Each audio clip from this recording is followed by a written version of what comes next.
Isabel's point of view. We're going, ma. I'll just visit you again next time. Nagpaalam na kami ni Rafael kay mama. Sinundo na ako ni Rafael dito sa bahay. Dahil 2 araw din akong nagstay dito. Dahil binisita ko si mama. Anyong 2 araw din na yun, ay nandoon naman si Rafael sa bahay nila. Kasama sina Tita Linda and Ate Mel. Time din namin yon para mag-spend kami ng oras sa family namin. Sige, ingat kayo. Sabi ni mama. Yes ma, we will. Love you, ingat ka rin dito. Sabi ko sa kanya pabalik. Ngayon ay pabalik na kami ni Rafael sa bahay. Hindi ako makapaniwala na ilang buwan na kaming magkarelasyon ni Rafael. 8 months and our relationship is going strong. Nagkakaroon lang minsan ng tampuhan pero hindi naman iyon tumatagal. Pati na kapag minsan nag-aaway kami. Hindi namin hinahayaan na tumagal ng ilang araw ang away namin. We will reach out to each other and we will talk about our problems and fix it. Minsan si Rafael ang unang nag-reach out. Pero kapag nakikita ko na sobrang busy siya sa company, ay ako na ang nagtatry na umayos nun. Ayokong makitang nahihirapan siya. Minsan kapag nagkakaroon kami ng away at may inaasikaso rin siyang importante para sa kumpanya, ay ako na ang umaayos. Para hindi lang palagi siya nag-aayos ng problema at nagbababa ng pride. At isa pa pala, yung tungkol sa pinatigil ko na paghahanap ng private investigator. Nalaman na yun ni mama, ilang linggo na pakalipas nun. Nagalit sa akin si mama kung bakit ko rayon ginawa. Nagdahilan na lang ako na sayang lang ang perang pinapabayad niya roon sa private investigator. Dahil wala namang progress ang pinapahanap nun. At ayaw ko man sabihin ito, pero sinabi ko na lang na baka nga wala na yung kapatid ko. Kahit na alam kong buhay na buhay siya. Yun lamang ang sinabi ko. Ilang linggo rin kaming nagkatampuhan ni mama dahil doon. Pero ayos na yun ngayon. Iisipin ko na lang kung paano ko na lang sasabihin ng totoo kay Cyrus. Bumuntong hininga ako ng maisip ko kung gaano karami na ang nangyari. Mga hindi man maganda, pero pangako kong aayusin ko yon. What do you want for dinner, babe? I will cook. Sabi ko kay Rafael. Nandito kami sa kwarto namin. Nakaupo siya sa chair niya habang nakatapat sa laptop. Pumwesto ako sa likuran niya at niyakap siya. Napalingon siya sa akin, kaya nagtama ang mga tingin namin. You, only you. He said that he kissed me. Not now, babe. Seryoso nga, magluluto ako. I said. Sandali siyang napaisip. Saka ulit ako tinignan. Adobo na lang siguro, babe. I nodded and smiled. Sige, adobo. Stay here. I'll be back once the food is ready. Wika ko. Lumabas na ako ng kwarto at bumaba na. Pumunta ako sa kitchen para magluto. May mga stocks din kami rito, kahit na minsan lang kami kumain dito sa bahay. Usually kasi, kapag breakfast lang kami rito kumakain, dahil nasa company kami. And madalas din na sa labas na lang kami kumakain ng dinner, kaya uuwi na lang talaga kami para magpahinga na. Malapit na akong matapos. I'm peacefully cooking when someone hugged me from my back. Tapos ka na ba ron sa ginagawa mo? Tanong ko. Yes, babe. Saad ni Rafael. Gutom ka na ba? Malapit naman na itong maluto. Sabi ko sa kanya, pero hindi siya sumagot. Ihanda mo na nga lang yung lamesa. Wika ko sa kanya. Napaayos naman siya ng tayo at inalis na ang pagkakayakap sa akin. Okay. Nang maluto na ang ulam namin, ay kumain na rin kami ni Rafael. Rafael was the one who volunteered to wash the dishes after we ate. Pumayag naman ako. Umakyat na lang ako sa kwarto at nag-shower sandali. Pagkatapos ay natulog na rin naman kaagad kami. Morning came, and kagaya na nakasanayan namin, sabay kaming pumapasok ni Rafael ng company. Sanay na rin naman ako. Sa ilang buwan na ba naman naming pagsasama. Alam naman nilang lahat na may relasyon kami, so ano pang sense kung itatago namin yon? Rafael's point of view. It has been so many months since Isabel and I are in a relationship. Wala namang nagbago, or kung may nagbago man, I know it's for the better. Isabel is always a good partner to me, lalo na noong nagkasama kami sa isang bahay. I see her as a wife material. Tama ang ginawa ko nung ligawan ko siya at naging kami. I know that she's the one for me, and I have no plans of letting her go. Never. Isabel is very different from other women I've met. I'm happy and contented with Isabel. Right now, nasa office kami ni Isabel. Kakatapos lang ng meeting ko kanina, kaya nandito lang kami. Wala naman kami masyadong ginagawa. Her table is just beside me, kaya inusog ko ang silver chair ko para makatabi ako sa kanya. I get her hand and intertwine it with mine. Napatingin naman siya roon at ngumiti. I love you. Wika ko. I saw how he blushed, kaya mas lalong lumapad ang ngiti ko. You're blushing? I teased her. Oh, bakit? Masama ba? Sabi niya at inirapan pa ako. Natatawa akong umiling. Natutuwa akong asarin siya, kahit minsan na nagtataray. We fell into silence until I heard my phone ringing. Napatingin din si Isabel sa phone ko na nagre-ring. Nagkibit balikat na lang muna ako, bago ko iyon kinuha sa table ko. When I look at the caller, it's James who's calling. Napatawag ka. Bungad ko kay James pagkasagot ko ng tawag. May ginagawa ka ba, Rafael? Wala naman. Bakit? I asked suspiciously. Mukhang may binabalak na naman. Okay, punta kami dyan. What? Ayoko. Pagtangi ko, hindi naman sa ayaw ko silang makasama. Pero ngayon na lang ulit kami naging busy ni Isabel dito sa office. Wala ka nang magagawa, pare. Nandito na kami sa baba. Wika pa ni James. Magsasalita pa sana ako, pero agad niya akong binabaan. Inilapag ko na lang ulit tuloy sa table ng phone ko at lumapit kay Isabel. Nasa baba raw sila, mambubulabog na naman. Is he with Cyrus? She asked. For sure kasama yon. Then good, okay lang. Nakangiti na sad pa ni Isabel. Wala akong nagawa kundi tumanguna lamang. Every time my friends go here at the office, it is the only chance for Isabel to talk to Cyrus. Hinahayaan ko na lang dahil kapatid niya naman iyon. Ang kaso lang ay hindi pa alam ni Cyrus.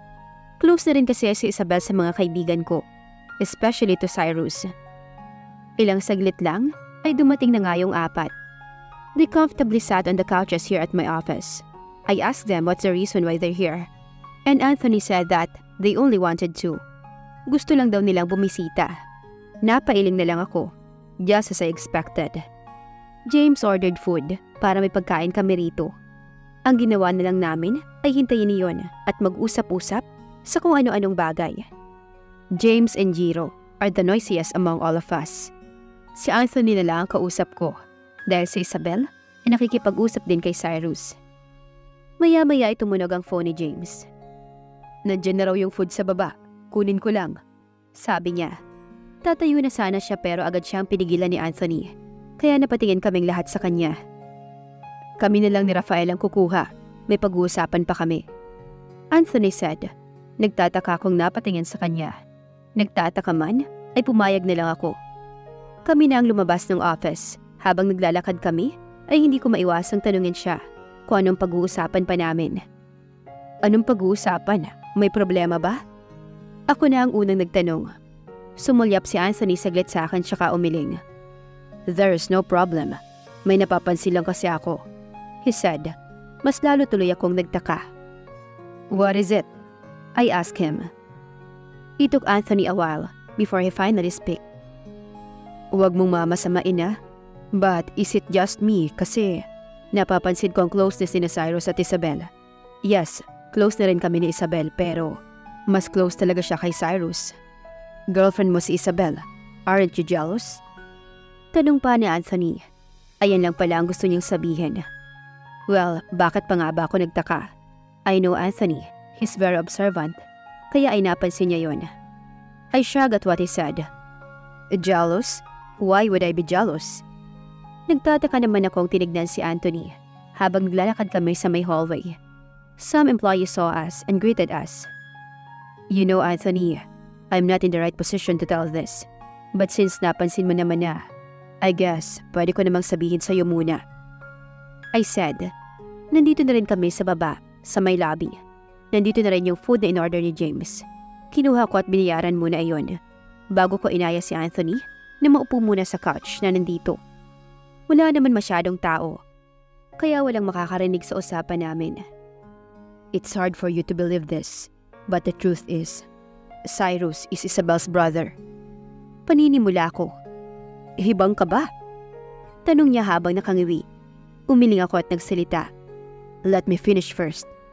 I said, Tumango naman siya. Noon kasi, hindi pa kami ni Isabel. Inaya ko siyang kumain sa labas and then unexpectedly, doon niya nakwento sa akin na may kapatid siya. Nawawalang kapatid. Hindi ko pa naisip na itanong sa kanya kung anong pangalan ng kapatid niya noon. Hanggang sa noong sumunod kayo sa amin sa Batangas. That's the time when you all met Isabel. Ganoon din siya. First time niya kayong makilala. And nagulat siya nang makilala niyo noon si Cyrus. After that, nung mga hapon na, tinanong niya ako about Cyrus. Kung kamusta siya. Sinabi ko naman kung ano si Cyrus. Aaminin ko. Kahit hindi pa naman kami noon ay nagselos ako nang tanungin niya ako tungkol kay Cyrus. Tinanong ko siya kung bakit niya ba yun na itanong. At doon ko nalaman dahil sinabi niya sa akin na kapangalan ni Cyrus ang kapatid niya. Ayaw niya pa ring paniwalaan pero parang may nagpupush sa kanya na si Cyrus talaga ang kapatid niya. And she requested kung pwede ko raw siyang kwentuhan about Cyrus. Kaya pinagbigyan ko siya every detail and information kung paano ko si Cyrus naging kaibigan. Lahat yun. That's the time when she realized the similarities of her brother and Cyrus. At nung inaya namin kayo na mag-lunch sa bahay, doon namin nakumpirma ang katotohanan. Nagpa-DNA test kami. And after a week, nung lumabas na yung result, doon din ni Isabel na-confirm na kapatid niya nga talaga si Cyrus. Paliwanag ko. Anthony got silent. He looked confused. Bumuntong hininga naman ako. Pero yan lang muna ako kwento ko sa'yo. Huwag mo munang sasabihin sa kanila. We're not in the position. I said. Naguguluhan man ay tumango na lang siya. I trust Anthony. I trust my friends. Kaya alam kong hindi niya iyon ipagsasabi. After we talk ay bumalik na kami sa itaas. Nag-elevator kami para madali. Pero kalalabas pa lang namin ng elevator ay sumalubong sa amin si Cyrus.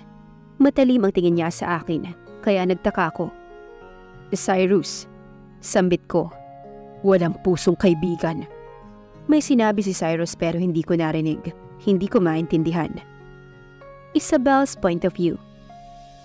Ate Isabel, ano to? Mariin na tanong ni Cyrus sa akin.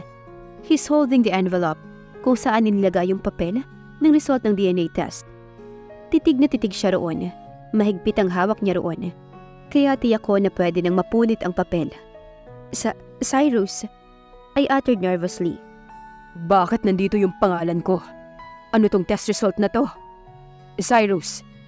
Suway sa kanya ni Jiro dahil sa pagtaas ng boses niya. Kahit ako ay nagulat. Cyrus, let me explain. I was about to talk but then he threw away the paper on the floor. Padabog din siyang lumabas ng office ni Rafael. Agad ko naman siyang hinabol. Cyrus, wait, please. Sigaw ko habang hinahabol siya. Napatigil siya sa tapat ng elevator. At sakto rin na pagbukas nun, ay lumabas sina Rafael at Anthony. Saglit pang tinignan ni Cyrus si Rafael bago pumasok ng elevator. What happened, babe? Ano lang tanong ni Rafael na makalapit na ako sa kanya. Umiiyak akong kumapit sa binata. Babe, I uttered. Cyrus already knew about the DNA test result. Naiiyak na sabi ko. Niyakap niya naman ako. I cried again in his arms. Bakit ba lagi na lamang ganito? He didn't say a thing. Naramdaman ko na lang ang paghaplos niya sa likod ko. He's trying to calm me down. Napayakap pa ako ng mas mahigpit sa kanya nang maramdaman ko ang pagsikip ng aking dibdib. Parang medyo nahihirapan na ako sa paghinga. I forgot about my asthma. Naramdaman niyo ni Rafael kaya mas lalo siyang nag-alala sa akin. Shh! Stop crying, Isabel. Tahan na, please. I heard him said softly, pero bakas pa rin ang pag-aalala sa boses niya. And that's what I did. Dahan-dahan na akong kumakalma. Maluwag na rin ang pagkakayakap ko sa kanya. Let's go back to the office. Doon tayo mag-usap. Calmly said. Inilalaya niya rin akong maglakad. Tumango ako habang nakahawak sa braso niya. Good thing that there are no employees na nagawi rito sa office ni Rafael. Kaya walang nakakita sa nangyari. Rafael, aalis na lang muna ako so that you two can talk. I'll also try to talk to Cyrus. I heard Anthony said to Rafael. Nakita ko na tumango na lamang si Rafael sa kanya, sa kanila. Pagkatapos ay umalis na rin sila. I sat on the couch at saka yumuko. Ipinatong ko ang siko ko sa tuhod ko at itinikip ang palad ko sa mukha ko. Hindi ko pa rin mapigilan na mapaiyak. Tahan na, babe. Rinig kong sabi ni Rafael habang hinahagod ang likod ko. Umiiling-iling ako habang nakayuko pa rin, kaya hinayaan na lang muna niya ako. Ilang sandali lang ay dahan-dahan na akong tumahan at pinunasan ang mga luha ko. It's all my fault. Kasalanan ko kung bakit nalaman yun ni Cyrus nang wala sa oras, I said. Hindi ko yun nailigpit. Alam ko naman na kasama siyang pupunta rito. Dagdag ko pa. Rafael just stared at me. Tumabi rin siya sa akin na maupo sa couch. He helped me wipe my tears away. Shh, babe. Don't blame yourself. Hindi mo yun kasalanan. Walang may kasalanan, he said. Hindi ako sumagot. I just stared directly on nowhere. What happened, Isabel? Paano niya nalaman? Maya-maya ay tanong ni Rafael. It took me a while before answering him. Natahimik ako saglit bago ako nakapagsalita. Tsaka tumingin sa kanya. Di ba kanina, lumabas kayo ni Anthony? Tapos naiwan kaming nag-uusap? Nag-uusap lang kami noon and then ilang minuto lang may tumawag sa kanya. So he answered the call. At dumistansya muna siya sa akin. Doon siya sa may table ko lumapit. Hinayaan ko lang siya. Hinintay ko siyang matapos sa makikipag-usap sa phone niya. And then, nung natapos na nga, nasagi niya accidentally yung mga papers and envelopes na nasa table ko. Kaya nahulog yun. Tinulungan ko naman siya agad na pulutin yun. But I didn't expect na makikita niya yung result. Meron kasi ako doon nilagay na pangalan niya. Kaya siguro nakita niya agad yun. Paliwanag ko. Gusto ko siyang sundan. I'll explain everything to him. I'll tell him the truth, I said sobbing. Not now, babe. Hayaan mo muna si Cyrus. I know na bigla siya sa nangyari. Sa nalaman niya. Let him think. Bukas o sa susunod na araw, saka mo na lang siya kausapin. Just not now. Palipasin muna natin. I slowly nodded my head. I guess he is right. Dapat hayaan ko na nga muna si Cyrus.